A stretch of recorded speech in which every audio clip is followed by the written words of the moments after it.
Bonjour à tous et bienvenue dans cette nouvelle vidéo où aujourd'hui je vais vous parler de la manière dont je m'organise en tant que mère de famille qui travaille et qui a donc du coup par définition énormément de choses à gérer, que ce soit sur le plan administratif, du budget, tout ce qui est remboursement médicaux, les mutuelles, la sécurité sociale, bref j'en passe. Sachant qu'en plus à la base je pars de loin parce que j'ai une sorte de phobie administrative qui fait que j'ai très mal géré mes papiers pendant des années jusqu'à ce que ça me pète littéralement au visage. Et donc du coup maintenant je suis rentrée dans le droit chemin et je fais en sorte que tout ça fonctionne très bien et je me suis dit qu'il serait intéressant de vous montrer grâce à tel outil, mais je n'arrive plus à parler. En plus je postillonne, j'arrive plus à parler dans cette vidéo, ça fait 3 fois que je fais cette intro.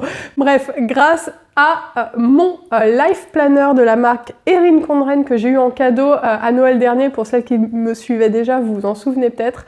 Et en fait, je l'utilise d'une manière que j'ai mis au point au fur et à mesure du temps. On dirait que je vais présenter un truc de fou, mais bref, je me suis dit que ça pouvait être intéressant que je vous montre la manière dont j'utilise, dont je m'organise et que peut-être ça pourrait vous donner des idées pour faire en sorte de bien gérer toutes ces tâches qu'on a à gérer quand on a une famille et un travail, etc.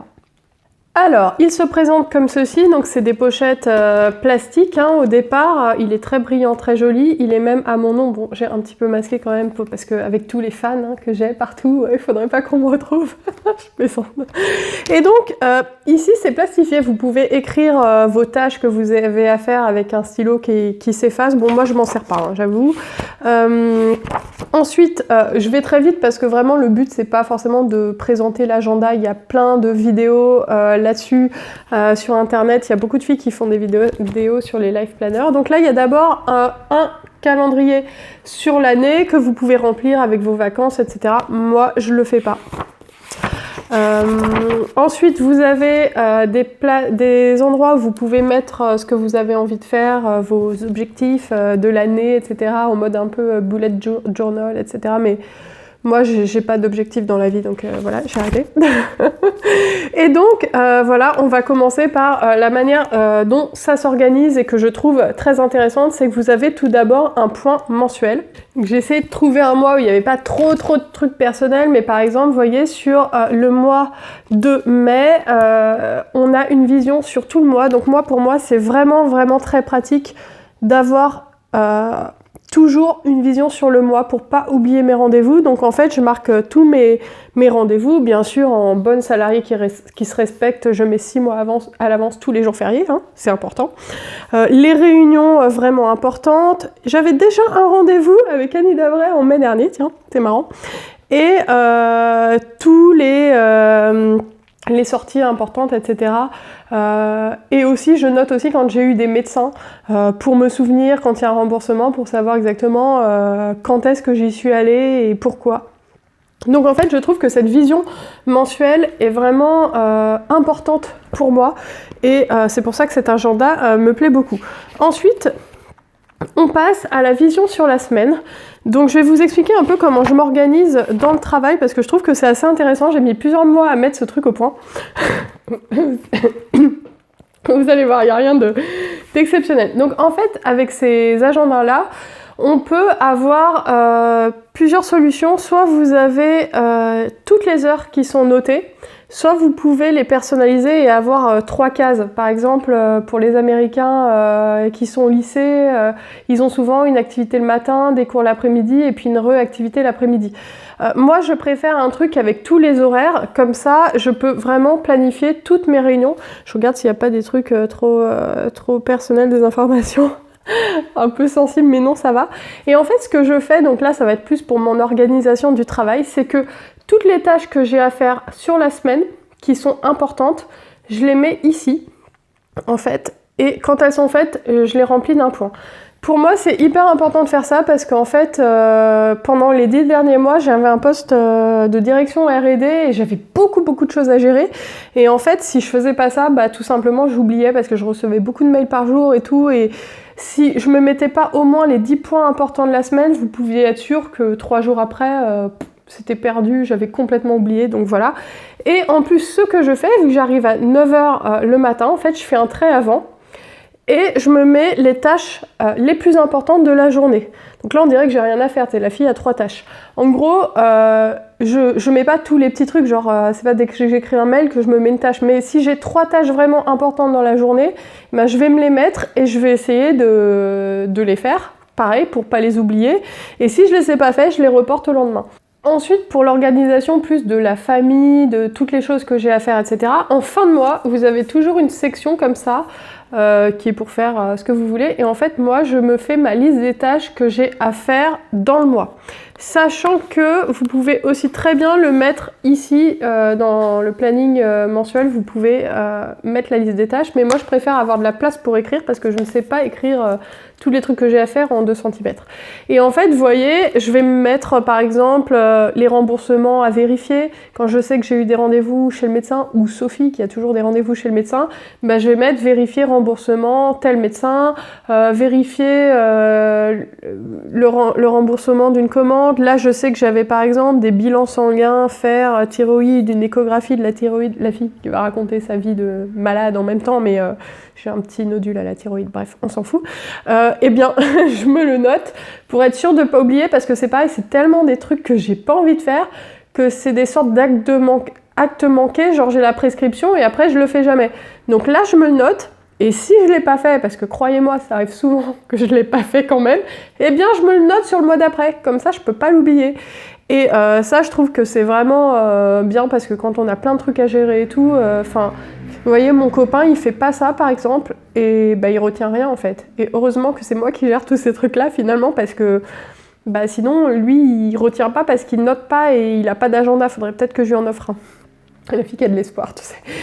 Et donc ce que je fais aussi, c'est qu'ici, je mets tous les mois combien j'ai payé la nounou, combien elle a eu de jours de congés payés ou d'arrêt, etc.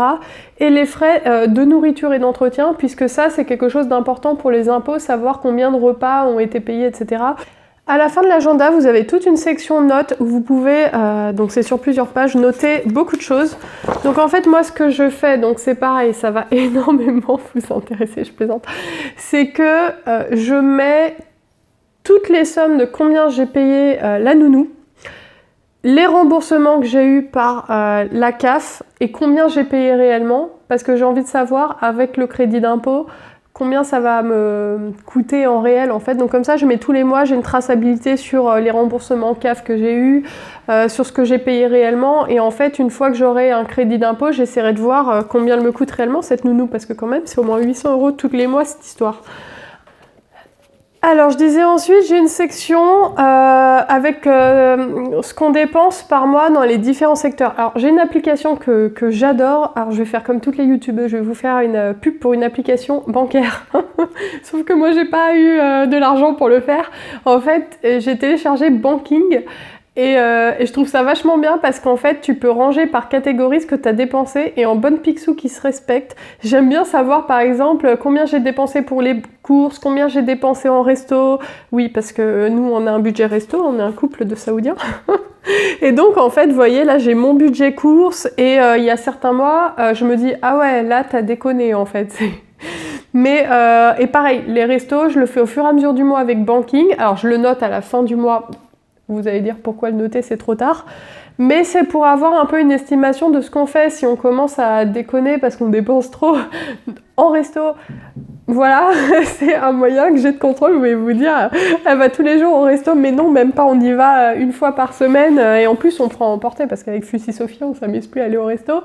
Mais voilà, j'aime bien avoir une visibilité parce que c'est vrai que depuis que j'ai découvert Uber Eats, Sandy et ma sœur qui m'ont fait découvrir cette application, j'ai comme une sorte d'addiction à Uber Eats, et parfois dans la semaine j'aime bien me faire livrer vietnamien, et je le fais parfois un petit peu trop, et du coup c'est bien d'avoir un léger contrôle quand même sur ce que je fais, parce que voilà. Ensuite, j'ai toute une section YouTube, pareil, la section Picsou. Vous devez vous dire, la fille, elle est hyper organisée, mais franchement, même pas, parce que souvent, je le fais avec plusieurs mois de retard. Vous devez dire, c'est une grosse psychopathe qui écrit ça tous les mois, mais non, en fait, des fois, au bout de 3 mois, je refais tout. Donc là, j'ai une section avec, par mois, mon nombre d'abonnés, mes revenus. Vous voyez, les revenus de ouf, 8,25 €. Non, ouais, j'ai gagné plus le mois dernier. Les vues, alors, j'essaie de noter le nombre de vidéos par mois, mais j'y arrive pas en fait, parce qu'il n'y a pas un compte clair avec YouTube. Ensuite, mes vidéos, ma liste de vidéos à faire. Je suis en train de me rendre compte, ouais, et j'ai encore plein de trucs à faire. Ma liste de vidéos. Ensuite, alors là, j'ai une section du coup que je vais pas vous montrer où j'ai répertorié tous mes codes, mes mots de passe, etc. Alors je sais qu'il faut jamais faire ça, faut jamais noter ses codes, faut jamais mettre le même mot de passe pour tout. Moi, je le fais. Ensuite, il y a une section coloriage que je trouve très utile quand je fais des pauses au travail. Alors, je fais en sorte que personne me voit, mais c'est vrai que des fois, quand je fais une petite pause, j'aime bien colorier un petit peu. Bon, je ne l'ai pas fait beaucoup, hein, comme vous pouvez voir, mais il y a toute une section coloriage dans cet agenda. Je trouve ça assez sympa. Le problème, c'est que j'ai pas mes crayons de couleur au travail parce que j'essaie de garder un minimum de crédibilité. C'est déjà pas évident. Là, vous avez un petit agenda 2019 que moi, je n'utilise pas. Ensuite, quand on est une fan de planeur, des autocollants, hein, c'est la base, ça j'adore. Je mets des autocollants partout, sachant que j'avais commandé en plus tout un livret avec plein d'autocollants que je colle un petit peu partout, ça me fait plaisir. J'avais commandé, alors ça je pense que c'était pas dedans initialement, c'est une petite pochette en fait zippée que vous pouvez ajouter à votre agenda parce qu'en fait sur le site vous pouvez commander plein d'accessoires. Et vous pouvez mettre des papiers importants dedans, et donc moi j'aime bien faire ça quand je sais que j'ai des papiers, des enveloppes à envoyer, etc. Tous mes papiers importants, je les mets là-dedans, ou là-dedans. Donc ce qui est bien, c'est que dans ce planeur, vous avez des éléments pour ranger des papiers. Il vous donne un agenda perpétuel. Alors bon là, c'est plus vraiment l'organisation de la famille, hein, mais tant que j'y suis, je vous montre quand même ce qu'il y a dans le produit. Donc vous pouvez mettre en fait tous les anniversaires que vous voulez garder d'une année sur l'autre, et en fait cet agenda, vous le gardez d'une année sur l'autre. Et donc, de l'autre côté, vous avez aussi un endroit où vous pouvez ranger des papiers. Moi, j'ai toujours une petite enveloppe pour quand je suis au travail et que j'ai envie d'envoyer quelque chose. Et donc, voilà, on a fait le tour. Donc, en gros, toute mon organisation, quasiment de famille, de travail et d'administratif et de paiement et d'impôts, est ici. Donc voilà, en gros, j'ai à peu près fait le tour de la manière dont je m'organise. J'espère que cette vidéo vous aura plu. Si vous avez des systèmes intéressants pour vous organiser, si vous utilisez autre chose qu'un agenda, n'hésitez pas à me dire si il existe d'autres types d'objets comme ça qui peuvent vraiment aider. Moi, c'est vrai que ça m'a, j'allais dire changer la vie, c'est un petit peu exagéré quand même, mais pour tout ce qui est administratif, ça a grandement facilité mon quotidien. Alors c'est un agenda comme un autre, hein, mais c'est vrai qu'il est en format A5. Alors ils en font d'autres, des plus petits sur le site, mais moi c'est important pour pouvoir tout noter, que ce soit quand même grand et qu'il y ait des espaces autres que juste le planning de la semaine. Moi j'ai besoin d'avoir savoir ce que je dois faire sur le mois, ce que je dois vérifier, ce qui doit être payé, les factures, etc. Et c'est vrai que quasi tout est là-dedans. Et je trouve que c'est vraiment sympa.